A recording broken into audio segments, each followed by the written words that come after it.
Accueillir les avocats étrangers menacés dans leur pays, c'est l'objectif de ce programme d'accueil et de répit du barreau de Paris qui vient d'être lancé. Merci Martin Pradel d'être avec nous. Vous êtes avocat vous-même et vous êtes à l'origine de ce programme. Un répit en France qui peut aller de quelques jours à 3 mois pour vos confrères donc, qui sont menacés. Comment vous est venue cette idée ? Alors d'abord, ce n'est pas seulement mon idée. Vous êtes plusieurs, oui. On est plusieurs. D'abord, on est dirigé par notre bâtonnier, le bâtonnier Olivier Cousy, et puis son prédécesseur, sa prédécesseur, le bâtonnier Marie-Aimée Perron, qui avait voulu tirer les enseignements d'une tradition au barreau de Paris. Le barreau de Paris est un barreau qui est très connecté au monde. Il y a une grande solidarité entre les avocats du monde. C'est historique, ça ? Oui, c'est tout à fait. D'abord, c'est singulier. C'est pas exactement la première des missions d'un barreau, mais le barreau de Paris est un barreau qui, historiquement, a toujours été un barreau très connecté. Donc, en fait, là, l'idée, c'est de continuer justement cette tradition en accueillant ces avocats-là. Voilà. Le constat que nous faisons lorsque nous allons en Turquie, lorsque nous allons en Égypte, lorsque nous savons ce qui se passe en Iran, c'est que les hommes et les femmes avocats ou avocates qui sont sur le terrain, quand on voit les persécutions qu'ils vivent, nous, Français, on leur dit « mais pourquoi n'envisagez-vous pas simplement de quitter votre pays ?» Et eux nous regardent avec de grands yeux et nous disent « mais notre combat, notre raison d'être, c'est ces causes que nous soutenons. » Et en fait, ils ne veulent pas quitter leur pays. C'est pour ça que vous proposez ce répit, quelques jours à 3 mois, en justement, fait, seulement. On s'est dit, en leur parlant simplement, que ce serait intéressant pour eux de vivre une soupape. Parfois, certains vont vouloir, parce qu'ils sont épuisés, simplement aller à l'ombre du barreau de Paris, venir à Paris, cette grande ville qui permet tant de choses, de venir se ressourcer à l'ombre, le temps nécessaire, dans l'idée de repartir, et la problématique du retour sera un vrai sujet. Parfois, avec un accompagnement, justement, ou des conseils de certains avocats parisiens ? Avec un accompagnement, évidemment, pour venir, et puis un accompagnement pour rentrer, puisque c'est leur projet de ne pas abandonner le combat et de rentrer le jour venu. Venir seul ou avec leur famille aussi ? C'est possible ?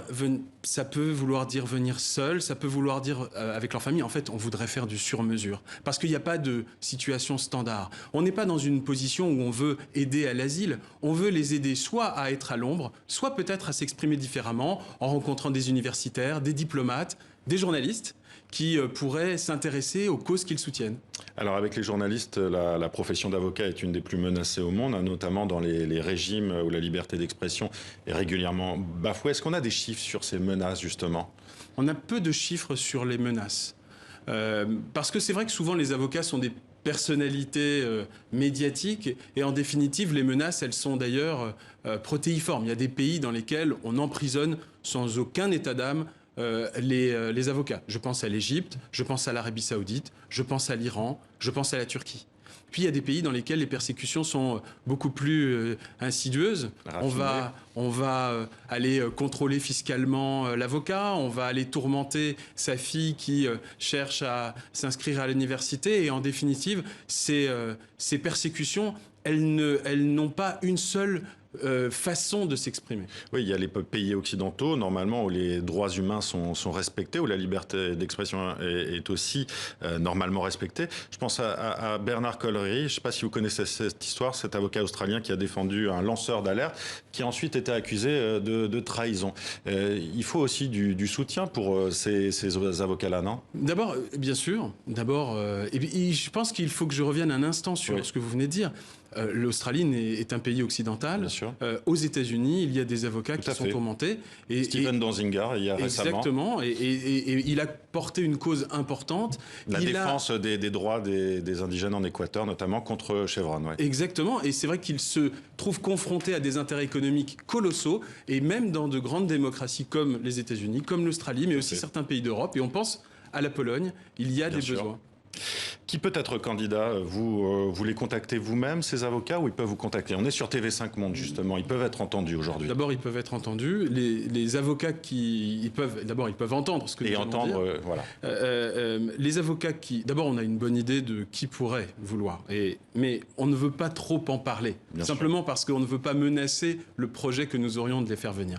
Mais un avocat qui voudrait pouvoir militer peut-être autrement, ou qui voudrait simplement pouvoir parler à des professionnels aussi, et je pense en particulier aux professionnels du centre Primo Levi, simplement cet avocat pourrait se sentir concerné et à ce moment-là, il peut nous contacter par le site internet du barreau de Paris. Voilà, le site internet du barreau de Paris, c'est le meilleur moyen de vous contacter. Tout à fait.